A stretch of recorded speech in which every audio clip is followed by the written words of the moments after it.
A very cheerful good morning to 10th class.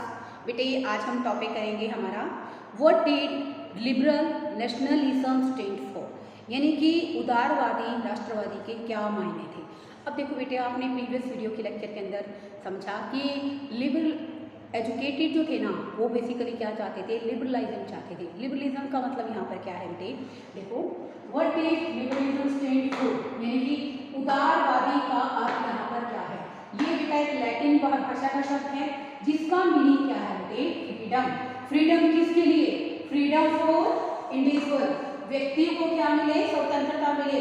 Equality before law, it mean कानून के समक्ष सभी को क्या मिले, बराबरी का दर्जा मिले। और पार्लियामेंट में जो गवर्नमेंट हो वो क्या होनी चाहिए, इलेक्टेड होनी चाहिए कि गवर्नमेंट बाय कंसेंट। इसके साथ साथ बेटे जो middle class, educated middle class था, उसके लिए लिबरलिज्म का अर्थ एक और था। वो क्या था, हर तरह से स्पेशल राइट्स, जो क्लरिकल प्रिविलेजेस दिए गए थे, किसको दिए गए थे बच्चों, क्लरिकल प्रिविलेजेस पादरियों को दिए गए थे, उनको खत्म करना। Second one, end of autocracy. End of autocracy का मतलब क्या है, निरंकुश शासन को भी समाप्त कर देना। तो बेटे इसलिए यहाँ पर जो गवर्नमेंट है वो कौन सी होनी चाहिए, बाय कंसेंट होनी चाहिए। रीड करेंगे बेटे आज हम इस टॉपिक को। The term liberalism derives from the Latin word that is Libre. Okay, Libre का मतलब यहाँ पर क्या है, free. For the new middle class liberalism stood for the freedom for the individual and equality of law.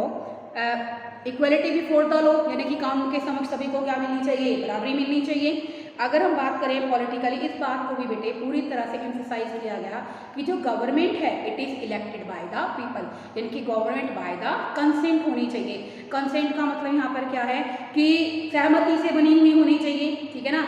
अब जो basically क्या हुआ था, फ्रांस के अंदर जो रेवोल्यूशन आया था, ठीक है ना, क्रांति के बाद क्या हुआ था कि जो ऑटोक्रेसी था, मतलब इसे निरंकुश शासन था, उसको खत्म कर दिया गया था।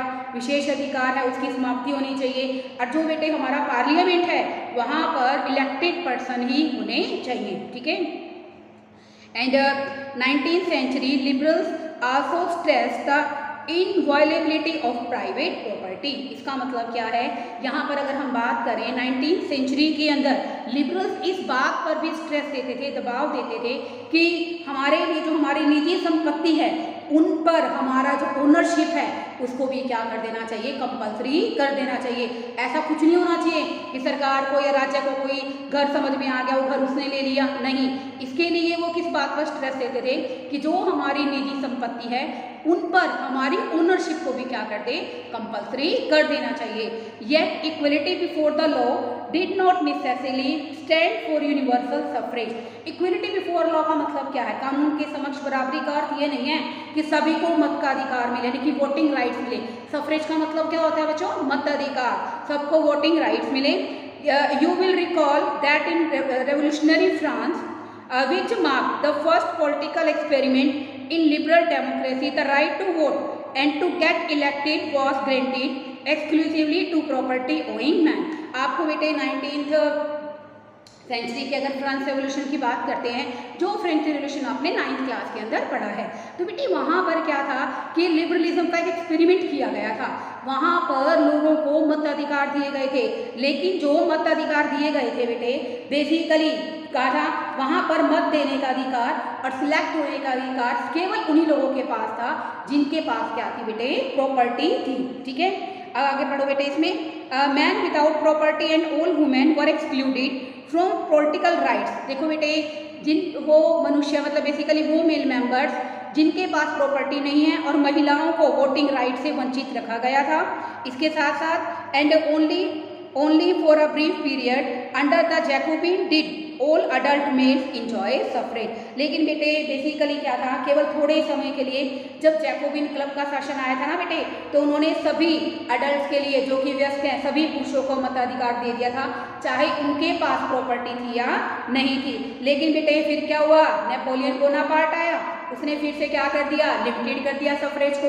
अब जो लिमिटेड किया उसने उसके अंदर क्या किया बेटे, जो महिलाएं हैं उनको अवयस्क का यानी कि माइनर का दर्जा देते हुए पिता और बेसिकली अपने पति के अधीन कर दिया था। देखो इसमें however the court went back to limited suffrage and reduced women to the status of minor, और महिलाओं को एवएस का दर्जा दिया गया था, subject to the authority of fathers and husband, और उनकी जो अधिकार थे वो किसको दे दिए गए थे, उनके पिता को, और अगर विवाहित है तो उनके पतियों को दे दिए गए थे।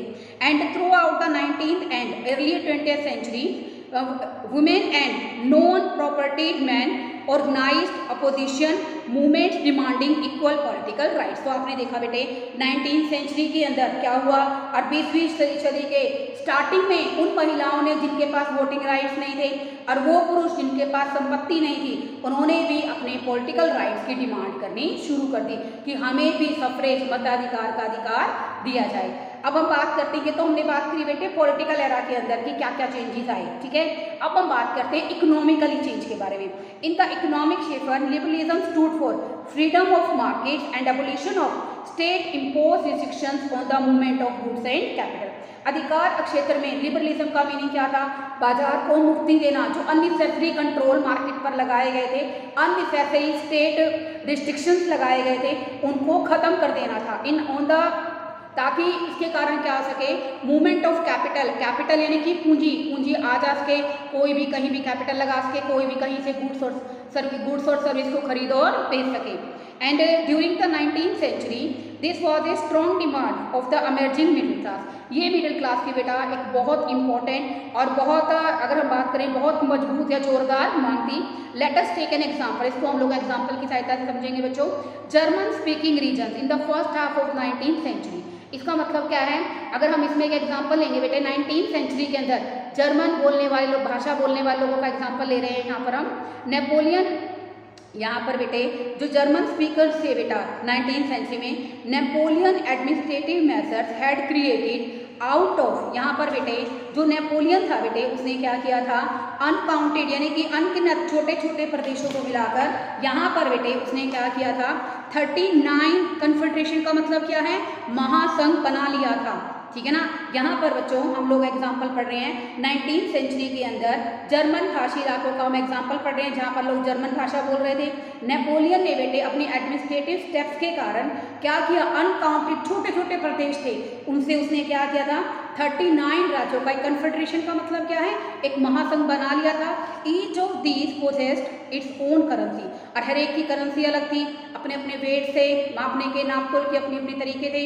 A merchant travelling in 1833 from Hamburg to Nuremberg to sell his goods would have to pass through 11 custom barriers and pay a custom duty of about 5% at one of them। इसका मतलब क्या था कि मान लो बेटे 1833 की अगर हम बात करें, यहाँ पर हम्सबर्ग का एक व्यापारी क्या कर रहा है, अपना माल कहाँ बेचने जा रहा है, न्यूरेमबर्ग में बेचना चाह रहा है, तो उसको 11 टाइप्स के कस्टम बैरियर यानी कि 11 तरह के सीमा शुल्क देने पड़ते थे, और हर एक शुल्क लगभग 5% का होता था, ठीक है। तो इसके कारण बेटे जो बेसिकली टैक्सेस वगैरह लगाए जाते थे वो किसके अकॉर्डिंग लगाए जाते थे बच्चों, जो टैक्स वगैरह लगते थे बेटा वो वेट के अकॉर्डिंग, साइज के अकॉर्डिंग लगाए जाते थे। अब बेटे इसमें क्वेश्चन बन गया ना कि अगर 1833 की अगर हम लोग बात करें तो कोई भी व्यापारी हम्सबर्ग से अगर न्यूरेमबर्ग तक माल बेचना चाहता है तो उसको 11 तरह के कस्टम बैरियर देने पड़ते थे, और एक कस्टम बैरियर 5% होता था, और जो होता था बेटे ड्यूटीज वगैरह लगाते थे, मेजरमेंट वगैरह होता, वो गुड्स के आकार और उसके वजन के अकॉर्डिंग होता था। एज ईच रीजन, अगर हम बात करें system of weights and measures, this involve time consuming calculation. तो बेटे इसलिए टाइम कैलकुलेट करने में कितना टैक्स लगना है, कितनी अमाउंट, कितना मतलब पैसे लगेंगे, कितने मतलब पैसे चार्ज करने, कितने एजेंट टैक्स रिवेन्यू चार्ज करना है, तो उसमें बहुत ज़्यादा टाइम लग जाता था। एंड इसके बाद क्या हुआ कि द मेजर ऑफ क्लॉथ, इसमें एक एग्जांपल ले रखा बेटे, क्लॉथ को बेटे फॉर एग्जांपल अगर हम बात करें, जो क्लॉथ है बेटे कपड़े को मापने के लिए हम एक कॉमन यूनिट यूज़ कर रहे थे, दैट इज एल, ठीक है।